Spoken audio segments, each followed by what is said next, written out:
자, 오늘부터 이제 2019년 첫 목장 모임을 이제 갖게 됩니다.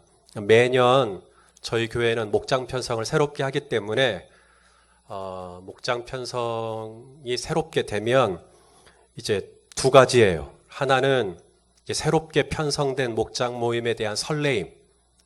너무 기대된다. 아기다리 고기다리던 목장 모임이다. 너무 기대가 된다. 이런 마음도 있겠죠. 근데 또 한편으로는 이제 목장원들 명단을 보고 이제 돌이 하나 얹어진 것 같은, 이거 뭐지? 약간은 좀 마음이 좀 무겁고 답답하고 올 한 해 어떻게 살아야 되나 깝깝하고 혹시 그런 마음으로 또 오늘 이 목장 모임을 맞이하시는 분이 계실지도 모르겠어요. 오늘 본문에 보니까 어떤 사람들이 예수님께 나아옵니다. 그리고 그들은 예수님께 시비를 걸어요. 지난주에도 바리새인들이 예수님께 시비를 걸었죠.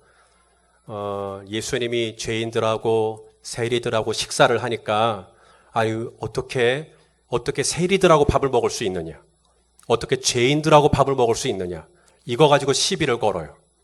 오늘 본문도 마찬가지입니다. 요한의 제자도 금식하고 바리새인의 제자들도 금식하는데 어떻게 예수의 제자들, 당신의 제자들은 금식을 안 하느냐? 이거 가지고 이제 시비를 또 겁니다. 자, 오늘 본문 18절 우리 같이 한번 읽도록 하겠습니다. 시작.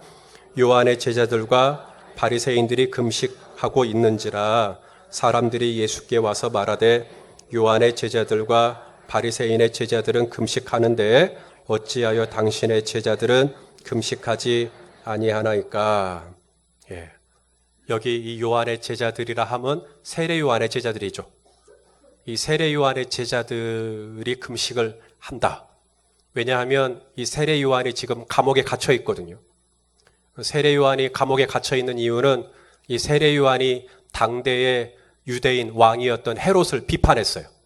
헤롯이 자신의 동생이었던 빌립의 아내를 취했어요. 도덕적으로 옳지 않다 이 말이죠. 그래서 그것을 비난했어요. 그건 옳지 않다. 그건 잘못됐다. 그것을 아무도 말을 못하고 있을 때 정치적으로 그것을 이 세례 요한은 거침없이 그걸 비판했어요.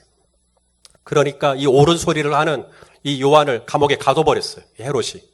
그러자 이 요한의 제자들은 어쩌면 이 자신의 스승이 구금되자 그 사실을 안타까워하면서 이제 그것을 놓고 금식을 했을 수 있죠. 사실 이 금식이라는 행위, 구약에서 보면 이 금식을 언제 하느냐, 구약에서 금식을 언제 하느냐, 공식적으로 1년에 딱 한 번, 대속죄일, 1년에 딱 한 번. 이때가 되면 다 같이 남녀노소 할 것 없이 다 같이 금식을 합니다. 자, 레위기 23장 32절. 우리 쉬운 성경 번역으로 우리 같이 한번 읽어보겠습니다. 시작. 그날은 너희의 완전한 안식일이 되게 하여라. 그리고 그날에는 음식을 먹지 마라. 그날은 전날 저녁에 시작해서 다음날 저녁까지 계속될 것이다. 여기서 그날은 대속죄일입니다. 1년에 딱 한 번. 대제사장도 이 그날, 이 대속죄일이 되면 1년에 딱 한 번 지성소라는 곳을 들어가요. 그래서 온 백성의 죄가 속하여지는, 온 백성이 자신의 죄를 회개하는, 자신의 죄를 안타까워하면서 회개하는 대속죄일. 그러면서 금식하는 거예요. 그래서 이 금식의 의미가 뭐냐면 자신의 죄를 회개한다. 자신의 죄를 안타까워한다. 그게 금식이에요. 대속죄일 외에도 구약에서 금식을 하는 사례가 또 있어요. 국가적인 위기를 닥쳤을 때, 국가적인 재난이 닥쳤을 때, 그때도 금식을 해요. 또 어떤 중요한 인물이 죽었을 때, 그 고인에 대한 그 슬픔을 애도하기 위해서 금식을 하기도 합니다. 다윗이 아들을 잃죠? 그때 다윗이 금식하거든요. 그러니까 그 고인을 잃은 그 슬픔을 표현하는 방법 중에 하나가 금식이기도 했어요. 하지만 예수님 당시의 바리새인들, 이 바리새인들이 금식을 하는 이유는 단순히 자신들이 죄가 많아갖고 이 죄를 회개하기 위해서 금식을 하거나 뭔가 지금 국가가 위기에 있어서 그것을 타개하기 위해서 회개를 하거나 이런 게 아니었어요. 이 바리새인들이 금식을 하는 이유가 뭐였냐면 경건함의 표현이었어요. 나 이만큼 경건하다. 혹은 나 이만큼 헌신돼 있다. 나 이만큼 열심이 있다. 자신의 어떤 종교적인 열심을 표현하는 방법 중에 하나가 금식이었어요. 그래서 누가복음 18장에 보면 바리새인하고 세리하고 기도를 하는데 바리새인이 이렇게 기도를 시작합니다. 자, 누가복음 18장 12절 같이 한번 읽어보시죠. 시작. 나는 일회에 2번씩 금식하고 또 소득의 11조를 드리나이다. 일회에 몇 번씩 금식한다고요? 일회에 2번씩. 이것은 율법에서 그렇게 정하고 있지 않아요.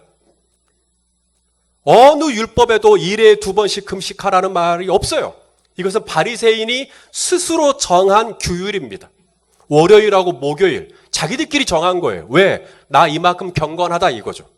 나는 일주일에 2번이나 금식할 정도로 나는 열심히 있는 사람이다. 나는 그만큼 경건한 사람이다. 나는 이만큼 헌신된 사람이다. 이걸 드러내는 거죠. 이걸 표현하는 것입니다. 잘못된 걸까요? 잘못된 거 아닙니다.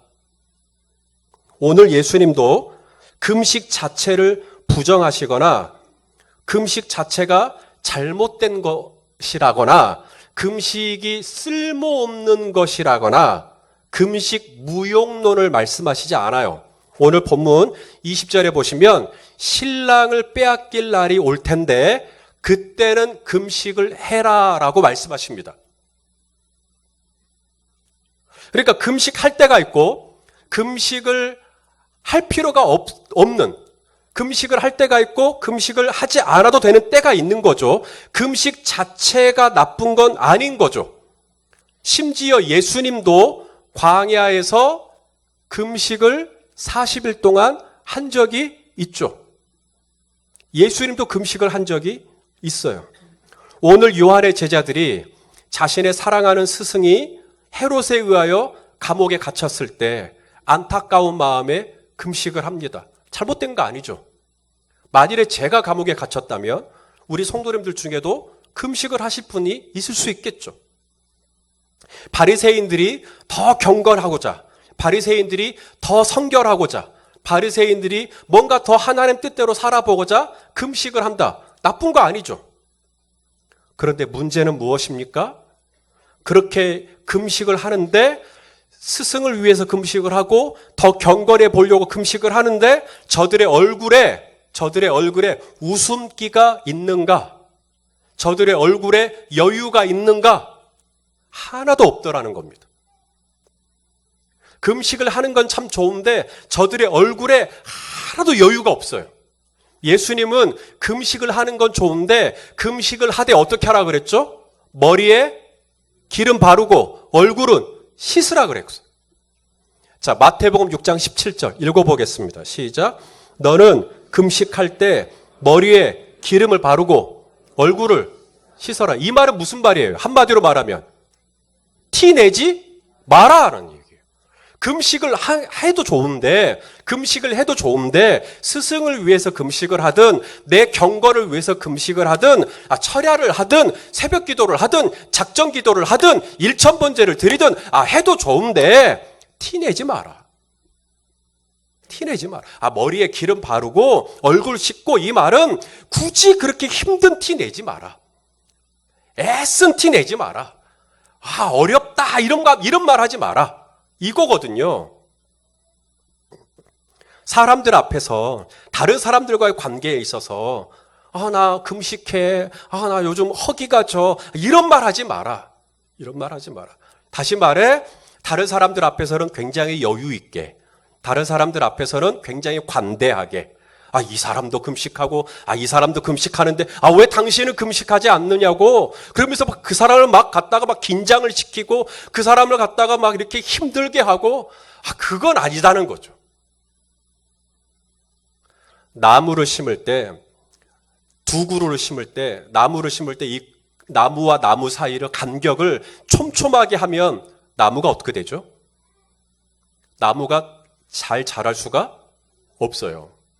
나무를 심을 때 간격을 충분하게 벌려놔야 됩니다. 그래야 나무가 자랄 때 그 중간에 숨 공간, 이 공기가 충분히 드나들면서 나무가 성장을 해요. 마음껏 성장을 한다 이 말입니다. 그런데 이 간격이 너무 좁아요. 이 사람도 금식을 하고, 이 요한의 제자도 금식하고, 바리새인의 제자들도 금식하고, 박 집사도 금식하고, 김 집사도 금식하는데, 왜 당신은 금식하지 않느냐고. 이렇게 몰고 가면 사람이 어떻게 숨을 쉽니까? 내가 금식을 하는 건 내가 금식하는 거고, 나는 기름을 바르고, 나는 얼굴을 씻고, 나는 태내지 말고, 이 형제가 금식을 하지 않는 건 그 형제 사정이니까 그 형제는 냅두자는 거죠. 그런데 오늘 이 사람들은 예수님께 와서 왜 당신의 제자들은 금식하지 않느냐고 이런 식으로 몰고 가니 이 분위기가 얼음장 같아지는 거죠. 예수님이 사람들이 와서 왜 당신들은 안 하느냐? 이러니까 예수님이 이제 이렇게 대답을 하십니다. 자, 예수님의 대답입니다. 19절 말씀. 자, 같이 한번 읽겠습니다. 시작. 예수께서 그들에게 이르시되 혼인집 손님들이 신랑과 함께 있을 때 금식할 수 있느냐? 신랑과 함께 있을 동안에는 금식할 수 없느니라. 지금도 그런다고 그래요. 지금도 옛날만큼은 아니겠지만 지금도 뭐냐면 혼인을 하면 잔치를 하는데 당일 행사가 아니래요. 당일 행사가 아니라 짧으면 2, 3일 혼인 잔치를 짧으면 2, 3일 길게는 일주일 그러면서 이 신랑 측의 어떤 그걸 이제 드러내는 거죠. 신랑 측이 얼마나 여유가 있는 그런 가정인지를 사회적인 어떤 포지션을 드러내는 것입니다. 이 혼인집 손님들이 신랑과 함께 있을 때 금식할 수 있느냐? 여기서 혼인집 손님이라고 할 때 이 손님이라는 말이 원어로 휘오스라는 단어인데 이게 게스트라는 뜻이 아닙니다. 이 휘오스라는 단어는 다른 번역에 보면 아들이라는 뜻이에요. 그러니까 이 혼인집 손님이라고 오늘 예수님이 말씀하실 때 이것은 이 잔치에 초대된 게스트를 의미하는 게 아니라 혼인 이 잔치를 주최하고 있는 주최 측 가족들을 의미하고 있는 겁니다. 신랑 측 가족들을 이야기하고 있는 거예요. 그러니까 이 가족들이 어떻게 금식할 수 있냐는 거죠. 신랑 측 가족들이 어떻게 금식할 수 있냐는 거죠. 이제 이틀이든 3일이든 일주일이든 잔치가 벌어지고 있을 때 혼인집 가족들이 어떻게 금식을 하냐는 거죠. 손님들을 계속 맞이할 텐데 손님들이 오는데 손님들한테 저 금식합니다. 이 얘기를 어떻게 하냐는 거예요. 혼인집인데. 지금 예수님이 이러한 문화적인 배경을 가지고 반박을 하고 있는 겁니다. 지금 예수님이 이 이야기를 하실 때 우리가 놓치면 안 될 두 가지가 있어요. 첫째는 혼인집 신랑이라고 말할 때 이 신랑이 누구를 가리키느냐? 신랑이 누구를 가리킬까요? 예수님이죠. 이 신랑이 빼앗길 날이 온다라고 말할 때도 그것도 예수님이죠. 그래서 예수님은 당신이 신랑인 거죠. 요한계시록에도 보면 어린 양 혼인잔치에 들어간다라고 말하죠. 예수님을 가리키는 겁니다. 그래서 예수님이 신랑인 거예요. 예수님이 신랑인 거고 그 다음 또 하나는 이 혼인집 신랑과 함께 있는 손님이라고 말할 때 이 휘오스 혼인집 신랑과 함께 있는 휘오스 이 가족이죠. 가족. 이 가족들이 누구냐? 혼인집 신랑과 함께 있는 이 가족들 바로 제자들이죠. 지금 예수님과 함께 있는 이 제자들이 어떻게 금식을 할 수 있냐는 거죠. 왜? 이 제자들은 예수님을 그리스도요, 살아계신 하나님의 아들이라고 고백하고 있는 믿음의 형제 자매들이기 때문에 오늘 예수 그리스도를 구주요, 예수 그리스도를 살아계신 하나님의 아들이라고 고백하는 이 땅의 모든 교회, 형제 자매들, 오늘 저와 여러분, 오늘 예수 그리스도를 구주로 고백하는 이 땅의 모든 교회, 우리가 오늘 두 사람이 모이든 세 사람이 모이든 목장으로 모이는 우리 모임, 이 땅의 교회, 형제 자매들이 모이는 이 땅의 모임이 어떤 모임이 되기를 원하시는지 예수님의 마음이 여기 담겨 있는 거예요. 바로 오늘 주는 그리스도시요 살아계신 하나님의 아들이라고 고백하는 이 땅의 모든 형제 자매들의 모임이 어떤 모임이기를 원하시냐면 바로 금식하는 모임이 아니라 허기진 모임이 아니라 굶주려 있는 모임이 아니라 혼인잔치하는 모임.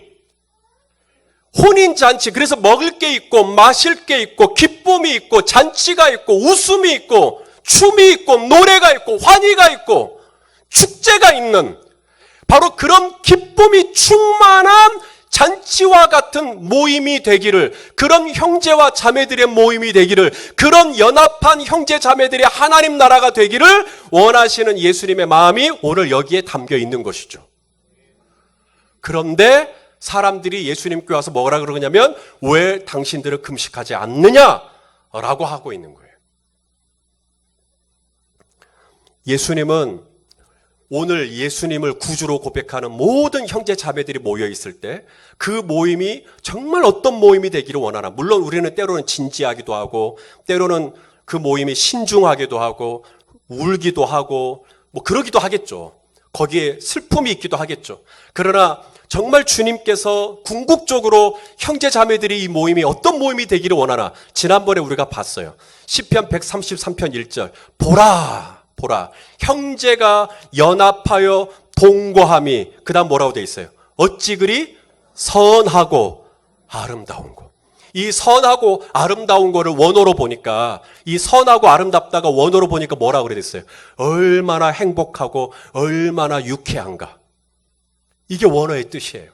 그러니까 주님께서 궁극적으로 형제 자매들이 모였을 때 거기에 맨날 진지하고 맨날 신중하고 맨날 인상 쓰고 맨날 왜 금식하고 있느냐, 이게 아니라 궁극적으로 주님이 예수 그리스도를 구주로 고백하고 예수님의 이름으로 모여있는 그 모임 가운데 궁극적으로 원하시는 모임은 화기애애하고 잔치와 같고 정말 물을 포도주로 바꿔서라도 그 웃음소리가 계속해서 끊이지 않기를 원하셨던 예수님의 마음이 혼인잔치와 같은 모임이 계속 되기를 원하는, 예수님이 오늘 이 갈렙부터 헵시바까지 28개 목장이 정말 그런 모임이 되기를, 잔치와 같은, 축제와 같은, 기쁨이 넘치는, 회복이 넘치는 축제와 같은 그런 목장 모임이 되기를 원하시는 줄로 믿으시길 바랍니다. 그런 모임이 되기를 원하는 거죠. 그런데 이 축제와 같은, 잔치와 같은 목장 모임이 되지 못하도록, 그런 웃음소리가 나지 못하도록 그것을 순간 얼음장같이 만들어버리는 태도가 있다. 오늘 이 사람들처럼. 이 잔치와 같은 이 따뜻함을 순간 얼어버리게 만드는 태도. 두 가지. 이것만 조심하자는 거죠. 오늘 이 예수님께 왔던 이 사람들의 태도 두 가지가 뭐죠? 첫째는 이거예요. 내 기준이거든요. 내 기준. 내 기준. 요한의 제자도 금식하지. 바리새인의 제자도 금식하지. 그런데 왜 당신들은 금식하지 않느냐. 내 기준을 그 사람에게 적용시켜버리는. 내가 금식하는 것 가지고 왜 당신은 금식하지 않느냐라고 밀고 가버리는 거. 이렇게 가버리면 이제 잔치 끝나자는 얘기예요. 그럼 잔치하지 말자는 얘기예요. 내 기준을 일반화시키기 시작할 때 잔치는 파토납니다. 요한의 제자는 요한의 제자로서 금식할 수밖에 없는 이유가 있어요. 바리새인들도 개인적으로 기도하면서 하나님 앞에 경건하고자 개인적으로 금식하는 거예요. 그런데 그것을 왜 당신들은 하지 않느냐라고 가버리면 그건 이제 관계가 얼음장같이 변하는 것입니다.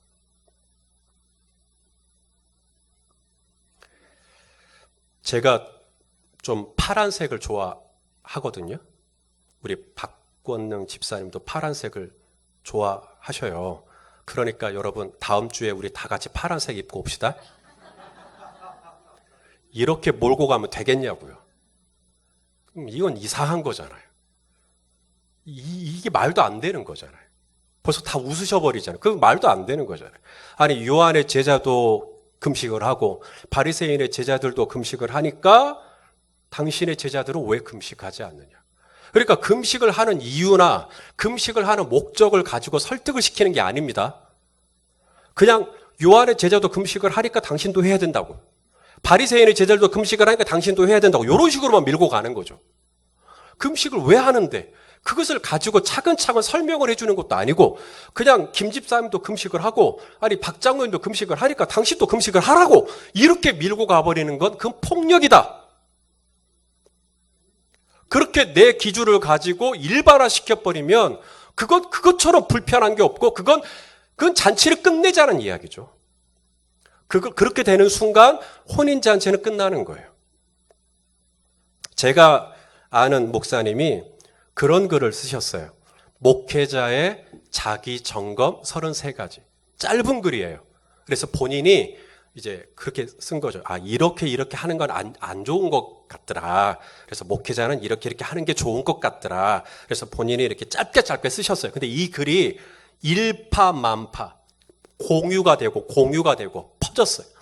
짧은 글이지만 나중에 책까지 나왔어요. 저도 좋아하고 굉장히 많은 후배 목회자들에게도 존경을 받는, 최근에는 은퇴하셨고요. 그 글을 읽으니까 정말 좋은 내용이에요. 참고할 만한 내용이 정말 많아요. 근데 제가 한 가지가 아쉬웠어요. 한 가지가 아쉬웠어요. 다 좋은데 뭐가 아쉬웠느냐? 제목이 아쉬웠어요. 제목이. 목회자의 자기 점검 이렇게 해버렸어요. 목회자의 자기 점검. 제가 왜 그게 아쉬웠냐면 그 목사님 스스로가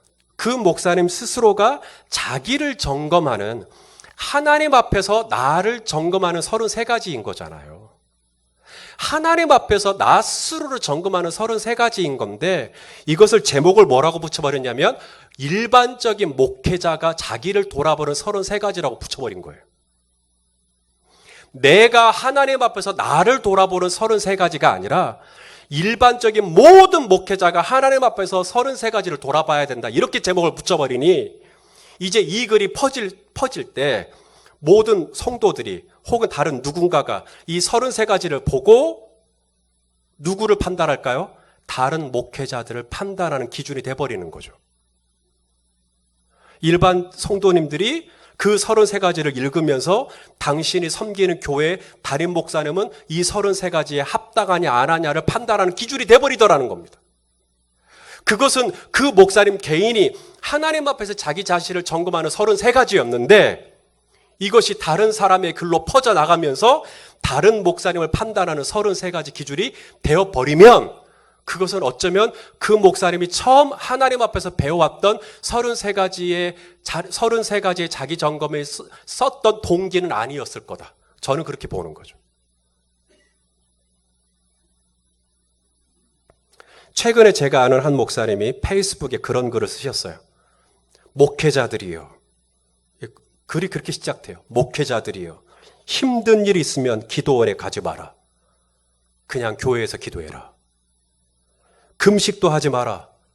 교인들은 목사들이 기도원 간다고 하면 무서워한다. 그러세요? 저 기도원 간다 그러면 무서우세요? 이번에 또 목사님 기도원 간다고 또 뭘 바꾸셔보려나? 또 뭘 뜯어 고치시려고 또 기도원에 가시나? 댓글을 달고 싶었어요. 근데 못 달았어요. 그 목사님하고 관계 끊어질까 봐. 친하거든요. 제가 이렇게 댓글을 달고 싶었어요. 목사님, 오직 힘들었으면 기도원에 갔을까요? 오직 힘들었으면 금식을 했을까요? 그런데 왜 가지 말라고 그러십니까? 왜 금식하지 말라고 그러십니까? 그냥 목사님 스스로 생각할 때 힘든 일이 있으면 기도원 안 가면 좋겠다. 본인이 생각할 때. 힘들다고 기도원 가지 말고 그냥 교회에서 기도해도 되겠구나. 본인이 생각할 때. 기도를 굳이 기도원에 가지 않고 충분히 기도를 교회에서 해도 되겠구나라고 본인이 깨달았으면 그냥 본인이 깨달은 거로 끝내야죠. 근데 페이스북에 목회자들이요. 기도원 가지 마라. 이렇게 써버렸어요. 금식 안 해도 되겠구나. 힘든 일이 있다고 굳이 금식을 안 해도 되겠구나. 이거 충분히 그냥 평상시 일상의 삶을 살면서 기도하면서 충분히 해낼 수 있구나. 굳이 내가 이거 가지고 금식까지 하면서 결연하게 하지 않아도 되겠구나. 본인이 생각했으면 그렇게 넘어가야죠. 근데 거기다가 목회자들이요, 금식도 하지 마라. 일반화시키는 겁니다. 그렇게 되면 금식을 하는 수많은 사람들을 판단하는 기준이 되고 기도원에 가는 수많은 목회자들을 판단하는 기준이 되는 거예요. 왜 내가 하나님이 나에게 가르쳐 주신, 나에게만 깨닫게 해주신 어떤 특별한 것을 다른 사람을 판단하는 기준이 되게 하냐고요. 하나님이 나의 스승을 감옥에 갇히게 한 그 안타까운 사연을 가지고 나 혼자 끙끙 앓으며 금식하는 것을 왜 다른 사람들이 같이 금식을 하지 않는 것으로 판단하는 기준이 되게 하냐고요.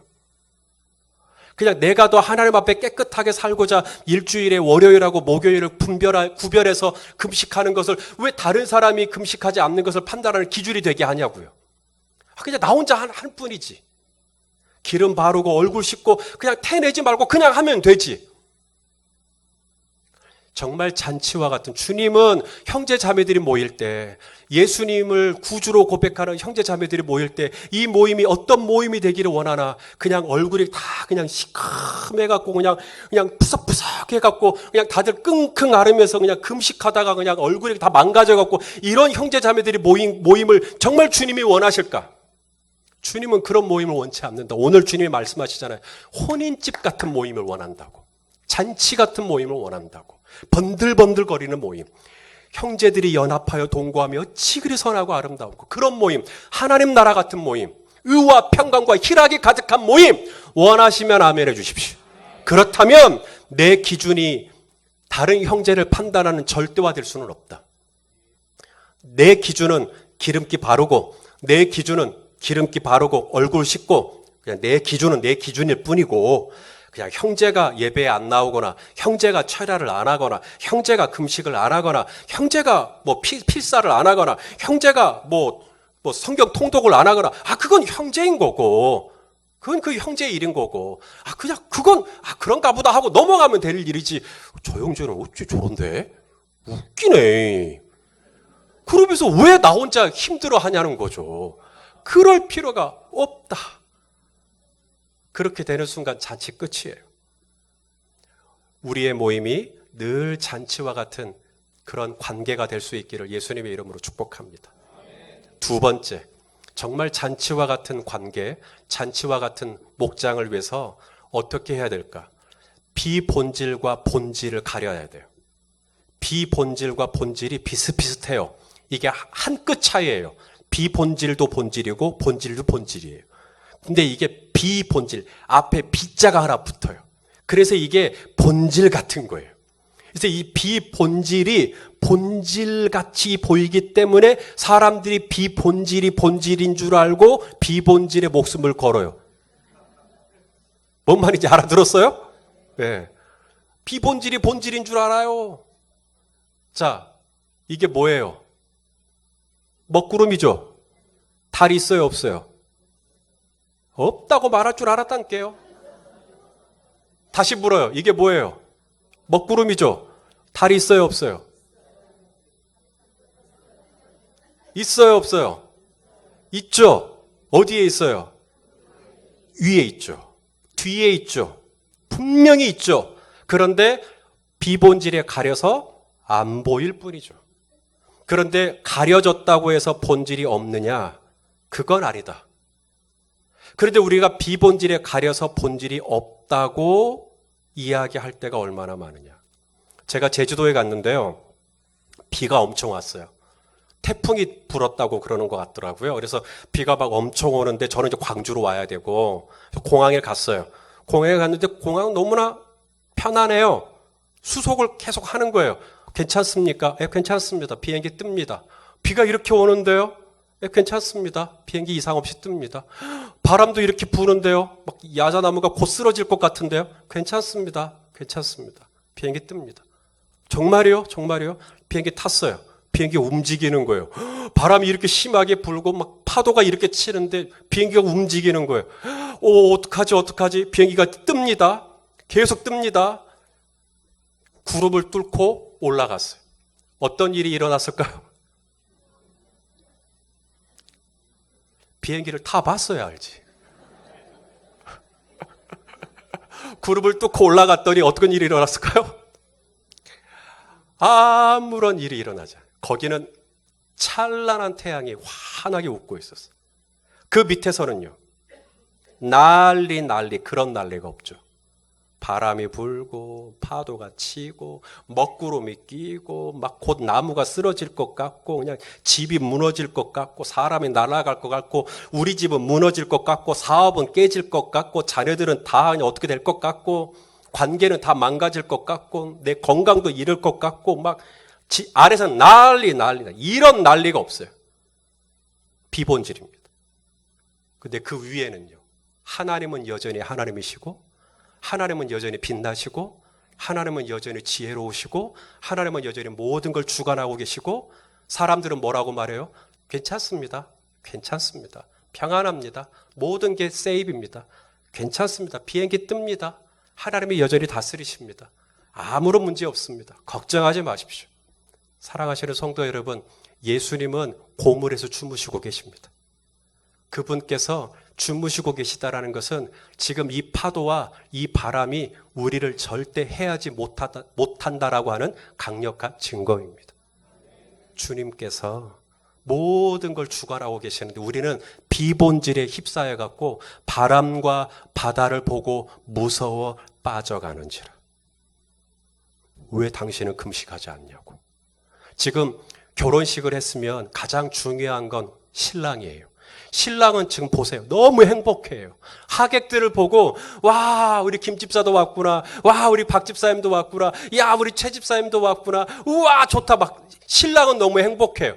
그런데 오늘 이 본문에 나온 이 사람들 요한의 제자도 금식하는데 왜 저 사람은 금식 안 해? 왜 저 사람은 금식 안 해? 왜 저 사람은 새벽기도 안 해? 왜 저 사람은 오후 예배 안 드려? 왜 저 사람은 11조 안 해? 혼자 저러고 있는 거예요. 혼자 그러면서 혼자 인상을 쓰고 그냥 혼자 잔치를 아니 이 혼인집에 와서 이 잔치집에 와서 이 맛있는 음식을 앞에 두고 이 좋은 음료를 앞에 두고 이 잔치를 못 누리는 거예요. 이 엔조이를 못 하는 거예요. 왜? 계속 판단하고 있는 거예요. 신랑은 너무 좋은데 혼인집 이 잔치 신랑과 함께 있을 때 같이 금식을 할 수 없잖아요. 신랑과 함께 있을 때 같이 음료를 마시고 같이 떡을 먹고 같이 즐거워하자고 오늘 예수님이 말씀하시는데 혼자서 그냥 막 이러고 있으면서 막 긴장하고 막 혼자 스트레스 다 받고 있어요. 사랑하시는 성도 여러분, 그 비본질이다 이런 거예요. 오늘 예수님이 오죽 답답하면 헝겊 얘기하시잖아요. 생배 조각을 헌옷에 기우는 사람 없다. 그랬다가는 이 헌옷이 생배 조각을 잡아당겨가지고 옷이 다 터져버리지 않냐. 그러면 몸이 중요하지 의복이 중요하냐. 옷이 배 조각을 잡아당기면 이 몸이 다 노출될 텐데 얼마나 이 몸이 부끄러워지냐. 새 포도주를 갖다가 헌 가죽 부대에 담아버리면 포도주가 발효가 되면서 가죽 부대를 다 터뜨려 버린다. 그럼 포도주도 다 쏟아져 버리고 가죽 부대도 다 망가지고 포도주가 중요하지 가죽 부대가 중요하냐. 헌옷 빨리 버려야지. 헌옷이 뭐가 중요하다고 헌옷 붙들고 있다가 결국은 헌옷 다 터져 버리는 거고 헌 가죽 부대 버려야지. 헌 가죽 부대 그게 뭐라고. 포도주를 붙들어야 되는데 왜 가죽 부대를 붙들고 있다가 결국은 부대도 터뜨리고 포도주도 다 쏟아지고. 지금 예수님이 이 이야기를 한 게 뭐죠? 본질을 붙들으라는 거죠. 본질을. 그런데 우리는 본질이신 예수 그리스도, 믿음의 주요 온전케 하시는 이 예수 그리스도, 이 먹구름 뒤에 계시는 예수 그리스도, 모든 이 폭풍과 태풍 위에 계신 예수 그리스도, 바람과 바다를 잠잠케 하실 수 있는 예수 그리스도를 바라봐야 되는데, 혼인잔치의 주인공이신 예수 그리스도를 바라봐야 되는데 우리는 예수 그리스도에게서 시선이 떼져가지고 자꾸 하객들을 보고 있는 거죠. 저 사람은 저렇고 저 사람은 저렇고 저 사람은 저렇고 이 사람은 이렇고 그러면서 혼자 막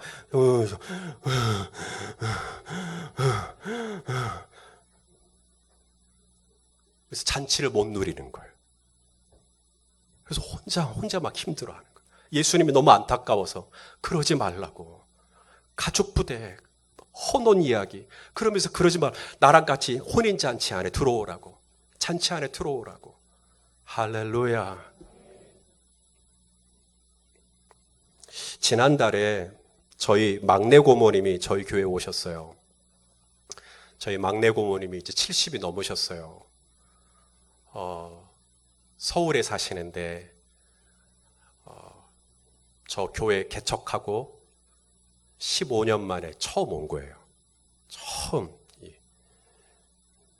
저희 교회에 오셔서 예배를 드리셨어요. 2부 때 오셔서 예배를 드리셨어요. 허리도 이렇게 구부러지시고 10년이 넘게 막내 고모님 못 보다가 이렇게 뵀어요.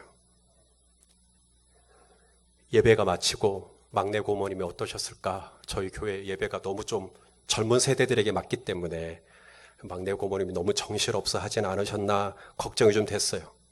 식당으로 모셔서 식사를 하면서 고모님 어떠셨어요? 예배 너무 힘들진 않으셨어요? 그랬어요. 막내 고모님이 저에게 해줄 수 있는 최고의 칭찬을 해주셨어요.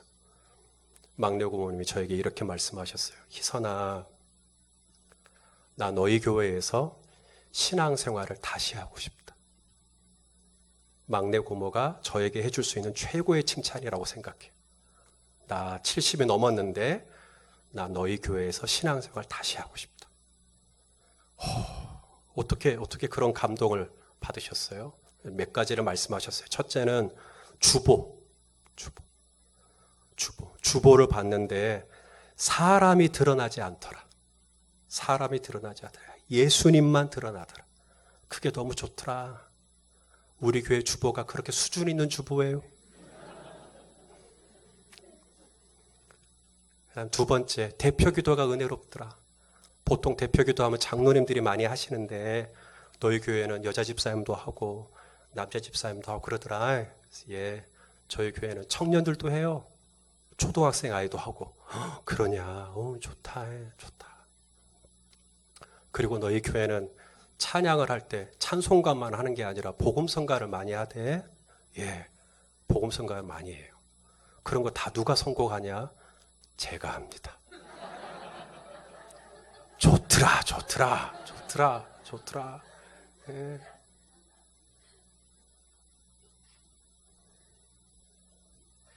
여러분, 제가 이렇게 목회할 수 있는 거, 제가 오늘 말씀을 준비하면서 제가 이렇게 목회할 수 있는 거, 우리 성도님 중에 누구라도 목사님 왜 이렇게 목회하십니까? 왜 주보를 이렇게 하십니까?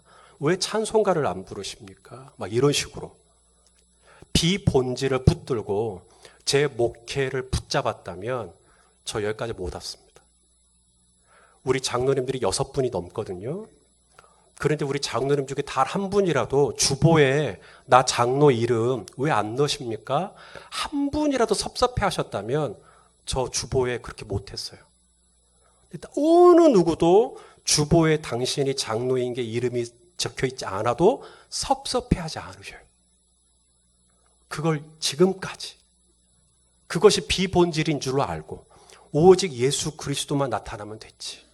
예수 그리스도만 찬양하면 됐지. 예수 그리스도만 드러나면 됐지. 그렇게 우리 성도님들도 장로님들도 그렇게 예수 그리스도만 붙잡아 주셨기에 여기까지 순수하게 올 수 있지 않았나.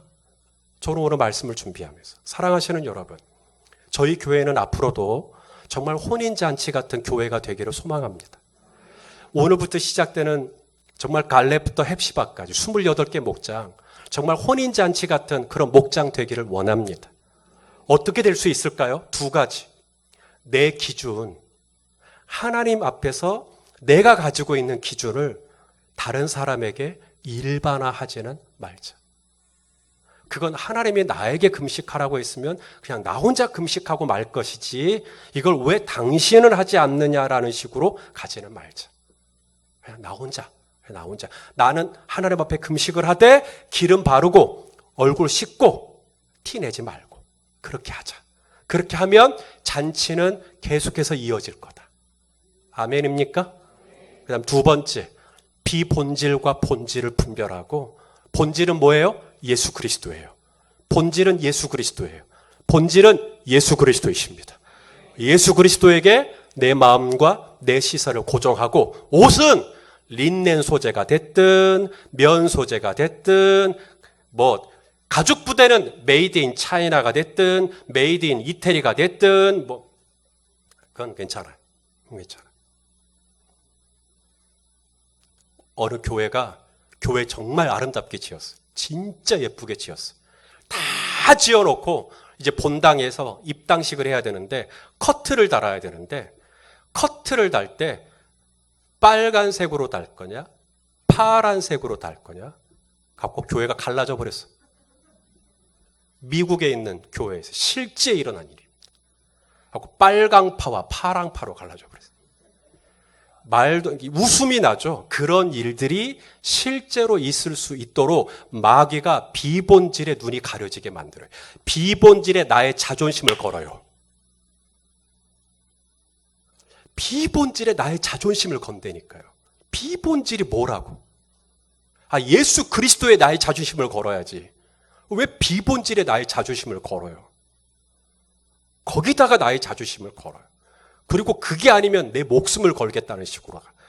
커튼 색깔이 파란색이 어떻고 빨간색이 어떻고. 그건 집사님 하자는 대로 할게요. 쿨하게 내어주고 나는 예수 그리스도만 바라보고. 그렇게 하면 이 혼인잔치의 기쁨은 계속해서 유지될 줄로 믿습니다.